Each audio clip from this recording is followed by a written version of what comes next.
Hello बच्चों, चलिए प्रश्न को देखते हैं। कह रहा है के किस मान के लिए रैखिक समीकरणों के युग्म का कोई हल नहीं है।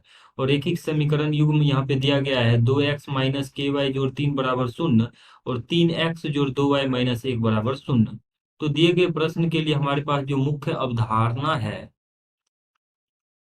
मुख्य अवधारणा यदि हम इस प्रश्न के लिए देखें तो मुख्य अवधारणा यह है कि मान लीजिए रैखिक समीकरण युग्म एक एक्स जोड़ बी एक वाई जोड़ सी एक बराबर 0 तथा दूसरा रैखिक समीकरण है ए दो एक्स जोड़ बी दो वाई जोड़ सी दो बराबर 0। तो दिए गए रैखिक समीकरणों के कोई हल नहीं है।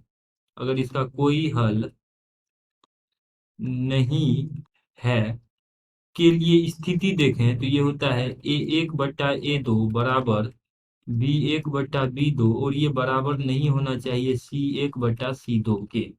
अब देखिए यहाँ से हम अगर दिए गए रैखिक समीकरण युग्म के लिए एक लिखें तो पहले समीकरण का x का नियत गुणांक 2 है तो एक दो हो जाएगा, अर्थात 2/3 बराबर, पहले हम यहाँ पे रैखिक समीकरण युग्म ही लिख लेते हैं। तो रैखिक समीकरण युग्म हमारे पास है 2x - ky जोड़ 3 बराबर 0 और दूसरा समीकरण है 3x जोड़ 2y - 1 बराबर 0। तो दिए गए रैखिक समीकरण युग्म के अगर हल कोई हल नहीं है की स्थिति लिखें तो यह आ जाएगा 2/3 बराबर -k/2 और ये बराबर नहीं होना चाहिए 3/-1 के।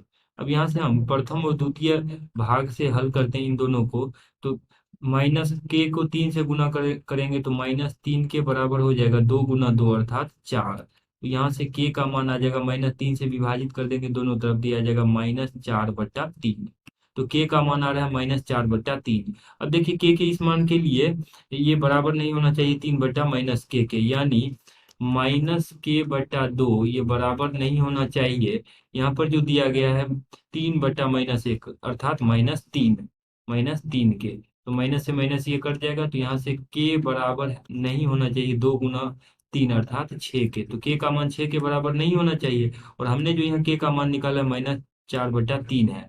तो -4/3 बराबर नहीं होना चाहिए 6 के, और ऐसा ही होता है कि -4/3 6 के बराबर नहीं होता है, अर्थात के का मान -4/3 लेंगे तो दिए गए रैखिक समीकरण युग्म के कोई हल नहीं होंगे। आशा करते हैं कि इस प्रश्न का हल आपको समझ में आया होगा। धन्यवाद।